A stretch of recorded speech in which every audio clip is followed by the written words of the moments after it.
A day in my life as a dialysis patient. Panibagong araw, panibagong ganap na naman sa buhay natin. Tara, samahan niyo ko. Umagang umaga, eto sobrang lakas talaga ng hangin. Umaambon na nung time na to, kaya eto, nagmamadali ang mima niyong lumabas. Pagdating ko pala sa bahay ng auntie ko, eto, medyo lumakas na yung ulan. Gusto ko pa sanang lumabas dyan para pumunta sa auntie ko sa tindahan, kaso napakalakas ng ulan. Kaya eto, hindi ako makalabas-labas ng bahay. Wala talaga akong masyadong ganap ngayong araw. Kaya magsustorytelling na lang ako kung paano ba naumpisa yung sakit ko.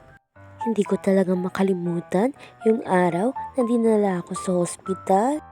April 20, 2020 pala yung araw na dinala ako sa ospital.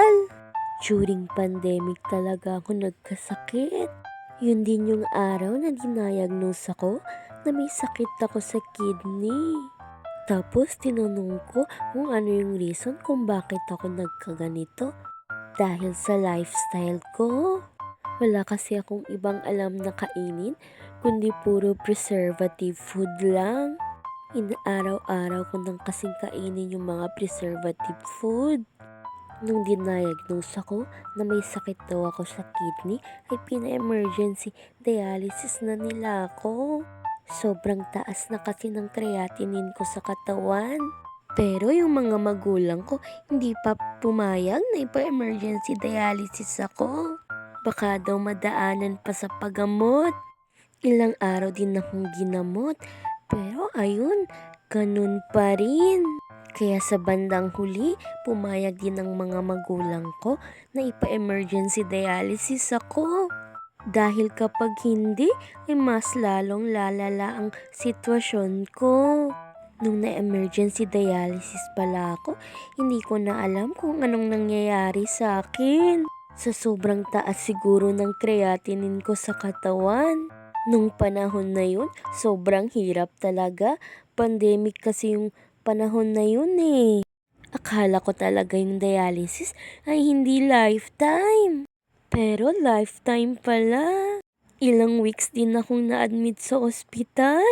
Nung una, dinala muna ako sa ICU. Malala kasi yung sitwasyon ko. Ilang weeks ako sa ICU, pagkatapos binaba nila ako sa ward.